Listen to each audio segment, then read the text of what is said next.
This is the Angels Postcast, your instant game reaction for the Los Angeles Angels.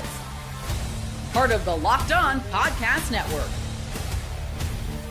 Your team every day. Frustrating one in Philadelphia. Hello, Halo Nation. Hello, Halo hopefuls, and welcome back to the latest edition of the Locked On Angels Postcast, coming at you live, as always, after every single Angels game, right here live on the Locked On Angels YouTube channel, and after the fact, both on the channel and wherever the heck you get the Locked On Angels audio podcast feed. If you don't know who I am, what's going on, everybody? My name is Gavin Carlson, former credentialed journalist in the LA area, spent 4 years conducting interviews, sitting in press boxes, doing all that good stuff, covering UCLA sports for the Daily Bruin, and now in year 2 with the Locked On Podcast Network, where it's your team every day. Our team is the Angels, and unfortunately, we lost a coin flip one tonight here. The Angels fall 9-5 in Philly to the Phillies, and you can only fight with fire so long when it comes to these close games, when it comes to relying on the long ball offensively and giving up the long ball as a pitching staff. And today, man, the Phillies, especially their superstars, absolutely gave it to the Angels bullpen in this one. 9-5, the final. Of course, the big fly, the difference in this one, despite the Halos having another strong performance offensively, where you get home runs from Taylor Ward, from Moncada, from Joe Adell. You give up the biggest swing of the ball game, a grand slam from Kyle Schwarber, and of course, Bryce Harper with the dagger, another home run for him. He has 3 in just 2 games. Absolutely crazy performances from him so far in this one. But before we jump into this one officially, as always, shout out to everybody in here. A lot of the familiar faces. Of course, some of you are probably wondering where the heck I am. Right when I talked yesterday about how we're back from the All-Star break and how I'm back from the Bay Area and back in LA, suddenly I got a new background behind me. Yes, I'm actually in beautiful Santa Barbara this weekend. So I was watching this game in beautiful Santa Barbara weather. I'm at somebody's house. Got a different background, but the same show, of course. And with all that being said, let's get right to the same segment that carries this show. It is the Turning Point. Time to reveal where the game was won or lost. It's the Turning Point. Yeah, and obviously the home runs are the talking points, but one specific swing is the turning point. I'm sure you all know where I'm going with this one. We have to talk about the Kyle Schwarber grand slam. I mean, if you watched the game yesterday, if you listened to the postcast yesterday, we talked about Bryce Harper hitting a mammoth shot that went foul. Then a few pitches later, hitting a mammoth 3-run shot fair, then hitting another home run later in the ball game. He had it going yesterday, and both he and Kyle Schwarber had it going today. This was a game where both teams used the long ball. The Angels, like I said, had 3 home runs. They fell behind 1-0. They jumped ahead 3-1. Then it was 3-2. Then it was 4-2 going into the bottom of the 6th, and that's when everything changed. And it's not a coincidence that everything changed the second the pitching changed for the Angels. Yusei Kikuchi, 5 very solid innings, right? And exactly like Walter in here saying, no. The turning point is not a specific swing. It's when they yanked Kikuchi, and that's a fair thing to say. I mean, Kikuchi in this one, he goes 5 innings, gives up just 5 hits, 3 walks, 2 earned runs, 8 strikeouts. Really thought it was a satisfactory performance from Yusei Kikuchi, a performance that maybe isn't groundbreaking, maybe isn't what you would love to see from your ace, but you certainly can't complain, right? You're going against a really good Phillies team, right? A team that, like we said, we got arguably their best punch yesterday when Bryce Harper has 3 extra base hits, 2 home runs, 4 RBIs, right? That's what we thought, right? And so you come into this one, and of course, this is a great lineup. You do like that you have a lefty in Kikuchi going against the likes of Schwarber and Harper, right? But unfortunately, this is just a great team, right? And so Kikuchi, he did his job, many could argue, right? Only 91 pitches going into the 6th inning to give up just 2 runs. And of course, the question is, should they have left him in? And I know we've had plenty of conversation about Montgomery being more of a analytics manager, not using just kind of feel, not trusting his gut, not giving his players a shot the way a Ron Washington would. And this is probably a situation here where Ron Washington would have at least given Kikuchi the chance to start the 6th inning. See, if he takes 7-8 pitches on the first at bat, you go, okay, like that's it. He's using too many, it's too many pitches. We can't trust him to get through this inning. So let's yank him, the next time he gives up a base runner, or the second he gets to over 100 pitches, whatever it is, right? But Larry, I totally agree with you. He should have at least been given the ball in the 6th, at least given a chance in that 6th inning to, maybe have a quick inning, right? You see 91 pitches from Kikuchi, you only see 58 strikes. But what you need to remember, and in case you didn't remember it in this game, it was really just one inning where he gave up, or where he had like a majority of his pitches. If I remember correctly, it was that 5th inning where obviously we had the craziness in the first with the double play, the double pickle. I believe it was the 5th inning where Kikuchi had a long inning where he had, I think, almost 30 pitches. I'm trying to remember correctly. It might have been the 4th. I'll be honest, I don't remember. I think it was the 5th inning where Kikuchi had his long inning. Outside of that, he was very efficient. And so if he wasn't your ace, it'd be a different story. But he is your ace. He's been very efficient all ball game. You have a lead. He's been very good on the road and maybe hasn't earned or hasn't been given enough support. That's why his record on the road isn't great, right? Moral of the story is you don't even give him an opportunity to start the 6th inning. And boy, oh boy, does it come back to bite you, because right after you extend your lead, you make it 4-2. The bullpen comes in, and it is the blowpen in this one. Sam Bachman comes in, and just absolutely brutal outing for him. Let's be honest. It starts with a blooper, right? Let's not forget, it's very unlucky. It starts with a JT Realmuto blooper in the right field, but then from there, he hits Otto Kemp with a 2-2 pitch, right? When you're trying to strike a guy out, instead you drill him, or excuse me, a 1-2 pitch. Instead of striking him out, you drill him with a slider that you just completely lose control over. Then you get a strikeout of Edmundo Sosa. You think you're going to maybe turn the inning around, but then he walks Brandon Marsh on 5 pitches, just throws 1 pitch that's even close to being a strike, all 4 balls, nowhere near the zone, just completely losing it. And I do think you make the right decision there to take Bachman out after that, because you're like, okay, this guy clearly doesn't have it. We made the wrong decision trusting a fresh Bachman over a, tiring out Kikuchi. I don't care how tired Kikuchi might be. Kikuchi on 91 pitches would have done better than Sam Bachman did here. You go to Jose Fermin, and this is a guy who has been a little bit polarizing. At his best, he looks like a guy that you can trust to be not, your key guy out of the bullpen, but we know that in the future we'll have a Ben Joyce. We know, at least in the near future, Reed Detmers has been a really solid bullpen arm, right?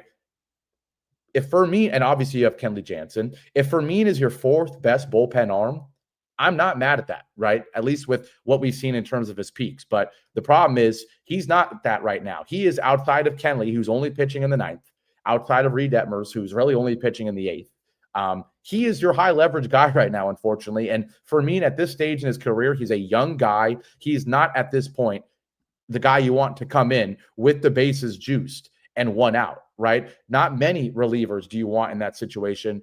But especially a guy in Jose Fermin, who's still just 23 years old, who still has only played in 20 games in his major league career, right? And so, yes, people are going to come here saying Fermin was not good in this game. And of course, he was not good. But you come in with the bases juiced and 1 out. Most average relievers are giving up, minimum 2 runs, right? And so he comes in.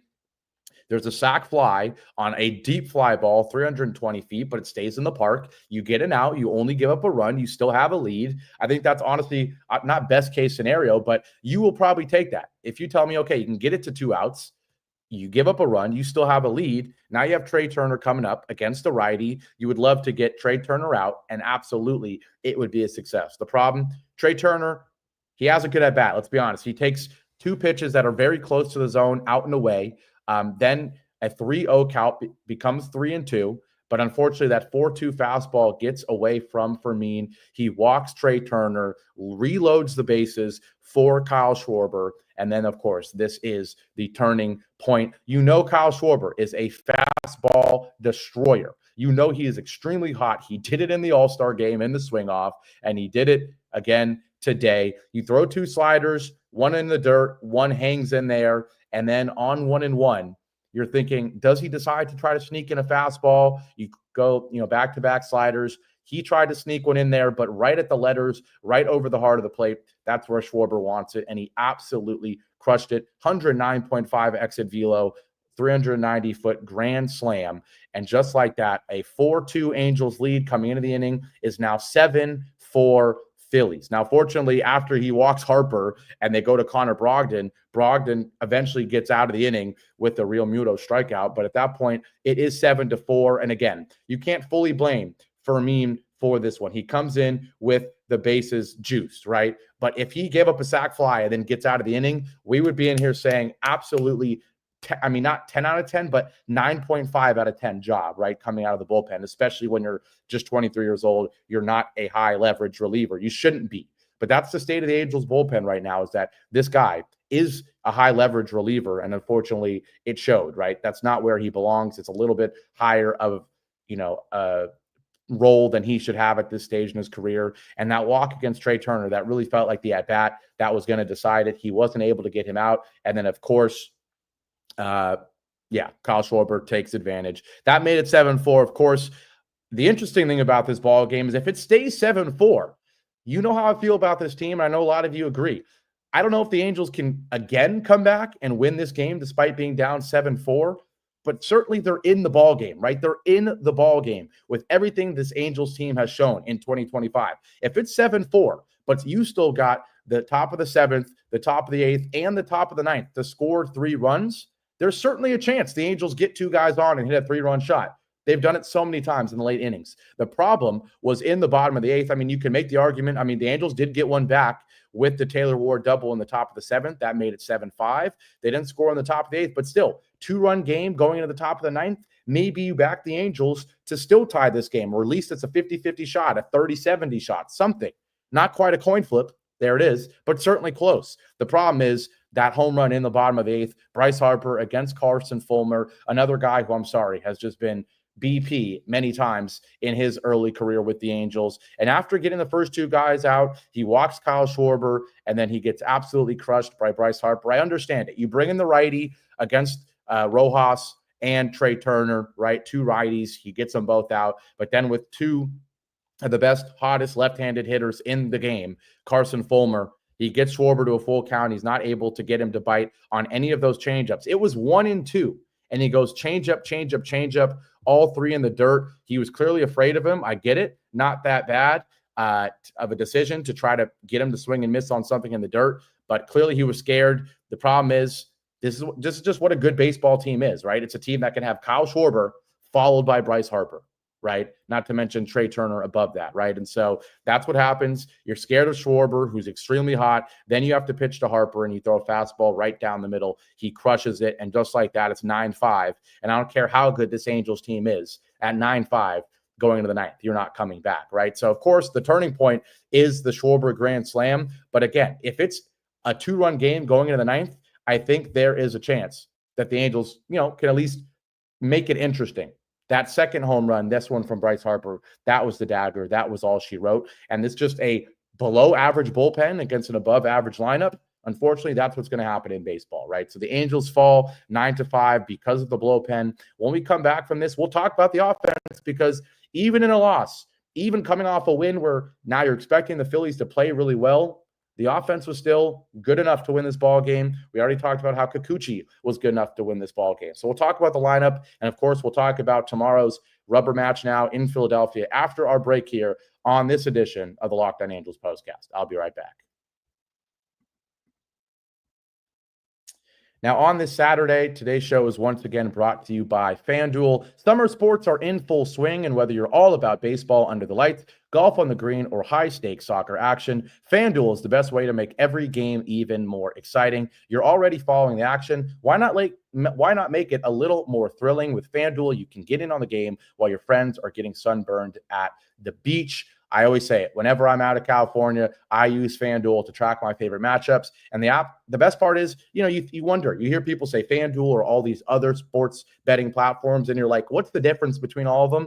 Well, the difference is with FanDuel, the app keeps it fresh with new daily promotions and fun ways to bet. It's also easy to use, fast to pay out, and it makes even regular season games feel like must-watch events. Whether you're placing a same-game parlay or watching a bet ride into the ninth inning, FanDuel makes it feel like you're part of the action. So if you're new to FanDuel, new customers can bet just $5 and get $150 in bonus bets if your first bet wins.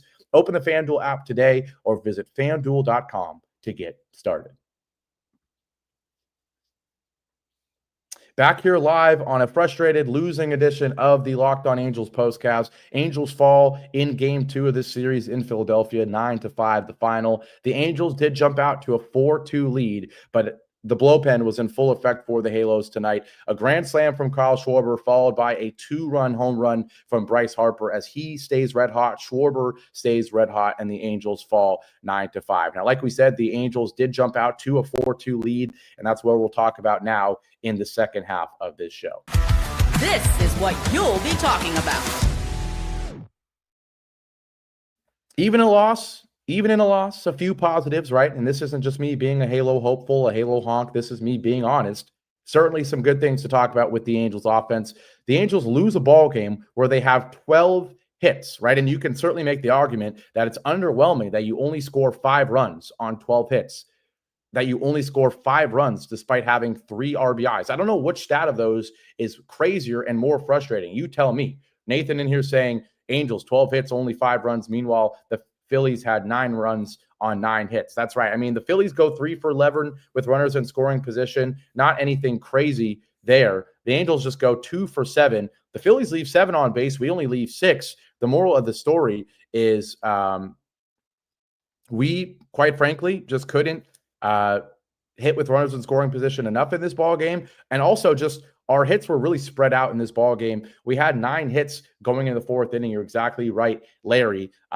The first inning was honestly a great example. You have a Zach Neto single, but it's immediately followed by a double play. Then still, you have a Mike Trout double, but it's immediately followed by an out. So right there, you've got 2 base hits in an inning without any runs coming across and really no chance of scoring any runs. You go to the second, you get a base hit, you get a walk, another double play. So through the first 2 innings, you've got 2 double plays. We know the Angels typically force them, especially Jose Soriano, especially Jack Kawanowitz when he was still in this rotation. But the Angels falling victim to the double play the first 2 innings. And then we get to the 4th where the Angels offense absolutely explodes. Taylor Ward hits his 23rd homer of the year to center field. He absolutely crushed it. A slider, a little bit of a hanger. First pitch, 105.2 exit velo, 428 feet. And then the very next batter, Joe Adell, continues to be otherworldly in the months of June and July.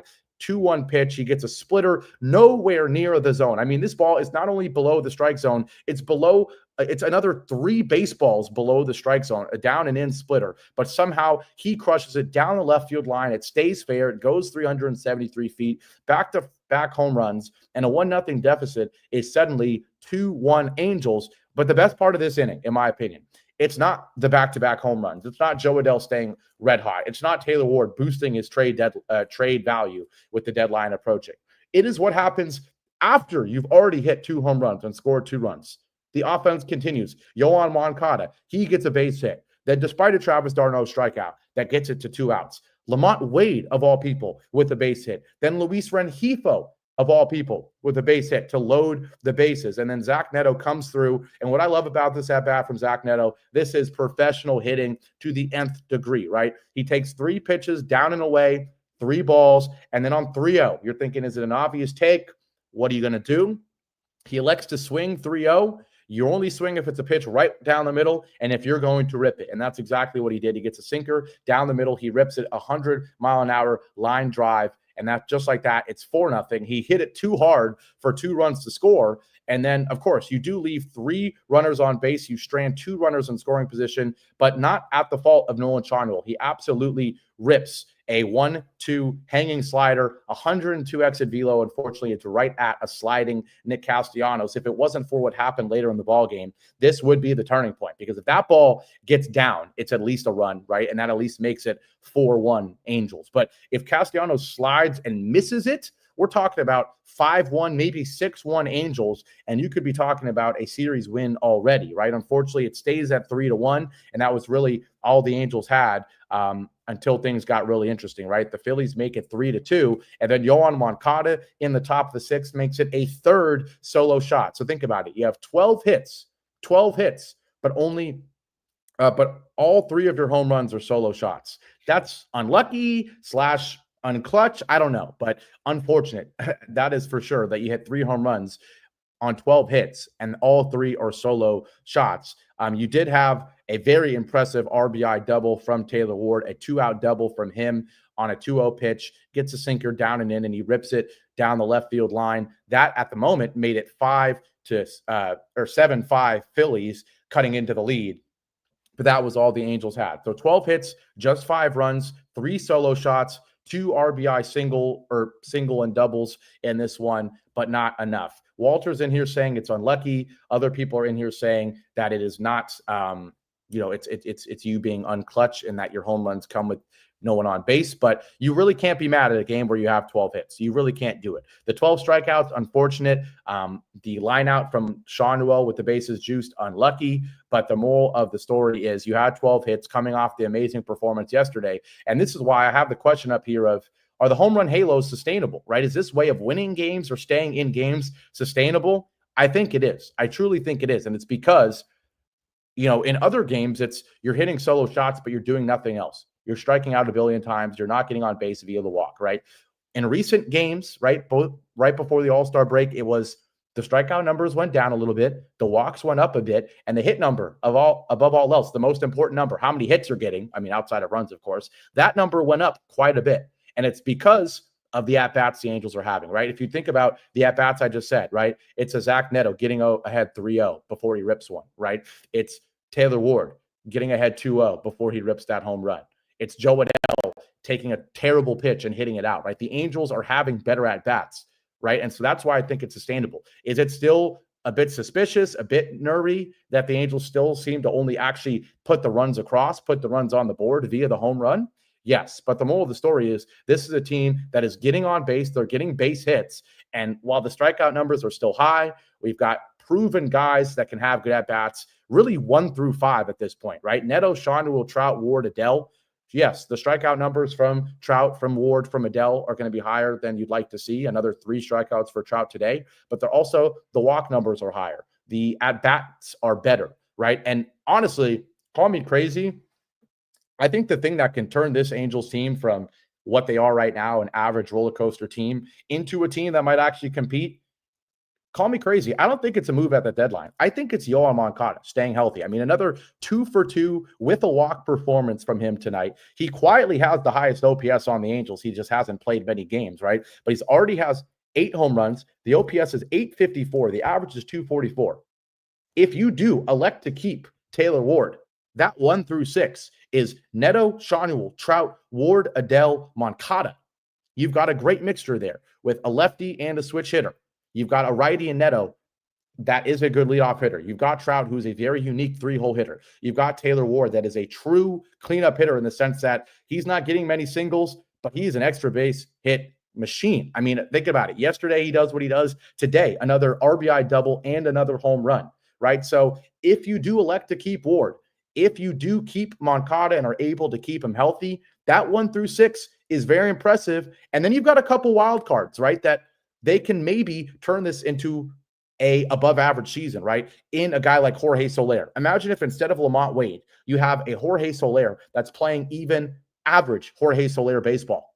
That's a pretty elite right fielder, right? In terms of joining this home run halo trend. If you have a Logan O'Hoppe that's even competent hitting at catcher, right? We don't need him to be what we know O'Hoppe can be. If he's just an average O'Hoppe or even a slightly below average O'Hoppe, that's still an above average hitting catcher, right? And then you've got at second base, a combination of Rengifo, if you need more of a conservative play. At this point, he goes 1 for 4 every game, which sometimes you'll take, especially from the 9 slot. Or you have, of course, the wild card firecracker prospect that is Christian Moore. That's a pretty darn good 1 through 9. Right? I know the Angels have felt like they needed a third baseman, but that's because Moncada has been out. And yes, does he look like he's always a play away from getting hurt again? Yes, he is. But the moral of the story is, I think I've been convinced just in this game alone and the games that Moncada plays that you maybe don't need to go get a third baseman. I am pro not being buyer at the deadline. So if you can sit back and be a neutral at the deadline, maybe you trade a bullpen arm or maybe you go get a bullpen arm, right? But if you're not going to trade Taylor Ward, which I don't think we're going to do, keep this lineup as is. And I think it honestly has a great combination now of young guys with potential, young guys who are already our studs and Netos and Shanuels, right? And Adells at this point. The potential guys are more the Ohapis and the Christian Moores. And now you have the right mixture of veterans, right? I would love Taylor Ward to be traded because I think we could get a lot for him. But you also can't argue with another 2 for 4, right? If he's going to keep doing what he's doing between a Trout and Adell in this lineup, this is a 1 through 9 lineup that's competent, right? And then the question becomes, do you maybe make a move where you acquire a starting pitcher? Not anything crazy, but just a competent number 5. If you do that, this is a competent baseball team. It really is. So I know we lost this game 9-5. I know the bullpen is atrocious. The moral of the story is I don't think the Angels are going to trade for a bullpen arm. They're just going to trust their young bullpen arms to get better. A Bachman, a Zephyr-John, a Fermin, a Brogdon, a Burke. They're going to trust those guys to get better. You have to hope they get better. The same way you hope a Moncada stays healthy. You hope Ohapi plays better. You hope a Soler becomes more consistent. I think this is kind of a way to, instead of being a buyer at a deadline, just be a neutral team, a solid 50-50 team that if everything goes right, guess what? You've made the playoffs for the first time in a century. If it doesn't go right, you didn't trade for anybody. You didn't lose any of your prospects, and it's all okay. That's my take, and that's how I'm going to leave this one here. So obviously a frustrating loss, but you have a huge opportunity tomorrow to, if you still win this series, the goal coming into this, very tough. Like, we cannot underestimate how tough this road trip is. 3 in Philly, 3 against the Mets. If you go 3-3, that is a win. Absolutely. If you win tomorrow, you're already on that path, right? So no need to panic. Frustrating that this feels like a game you could have won and you lost, but at the same time, you're going to have to live with that. When this is an Angels team that wins a lot of games, they also could have lost, right? So we will take the 1-1 split going into game 3. Should be very interesting. And I know you guys will be right here after the game ends tomorrow. Do not forget, 10:35 a.m. first pitch here on the West Coast. So that means the show will be around 1:10, right? Depending on how long this game goes tomorrow. But please join me live after. It's going to be a good game. Hopefully it's going to be an interesting one. We have our boy, Jose Soriano on the mound. If we get an above average Soriano start, the Angels could go ahead and steal a series win in Philadelphia. Take care, everybody. Appreciate it as always. Hit that like, comment, let me know your thoughts, and I'll see you back here tomorrow. Keep your heads up and go Angels. Take care.